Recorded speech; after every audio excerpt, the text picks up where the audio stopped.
మిత్రులందరికీ నమస్కారం. నేను ఈరోజు తమిళనాడు రాష్ట్రం మేటూరు జలాశయానికైతే వెళ్ళానండి.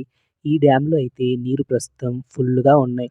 కర్ణాటకలో కురుస్తున్నటువంటి భారీ వర్షాలకు తమిళనాడులోని డ్యామ్‌లన్నీ కూడా నిండిపోయాయి. మామూలుగా అయితే కావేరి నది ఉప్పొంగు పొర్లుతూ తమిళనాడు నేలకైతే వచ్చింది.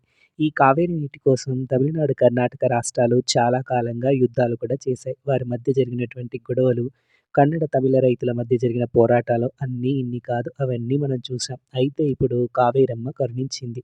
కర్ణాటక కట్టలు తెంచుకొని తమిళనాడు రాష్ట్రానికి పరవళ్లు తొక్కుతూ తమిళ నేలను తడుపుతూ రైతన్నలకు అండగా ఉంటూ వచ్చింది. నేను ఈరోజైతే కావేరమ్మ పరవళ్లను చూద్దామని చెప్పేసి తమిళనాడు రాష్ట్రం మేటూరు జలాశయానికైతే రావడం జరిగింది.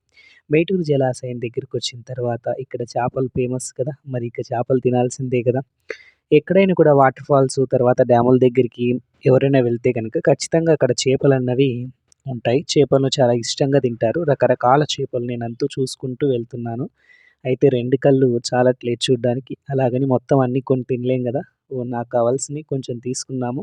సో, అవి తినేసేసి ఇంక ఇంటికెళ్దాం అనుకోని చెప్పేసేసి ఇట్లా చేపల మార్కెట్‌కైతే వచ్చాను. చేపల రేటయితే ఇక్కడ తక్కువగానే ఉన్నాయండి. మామూలుగా మనం కొనుక్కునే వాటికంటే కూడా ఇక్కడ కొంచెం తక్కువగానే అంటే చౌకగా ఉన్నాయి. రకరకాల చేపలు.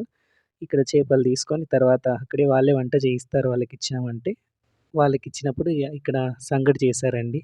సంగటి తర్వాత దాంట్లోకి చేపల పులుసు అలాగే మటన్ కూడా తీసుకొని వెళ్ళినాం. సో, అది కూడా చేశారైతే. చాలా అద్భుతంగా వేడి వేడిగా ఇక్కడ తింటూ ఉంటే అక్కడ నీళ్లు పారుతూ ఉన్నాయి. చాలా హ్యాపీగా ఉందండి ఈరోజు.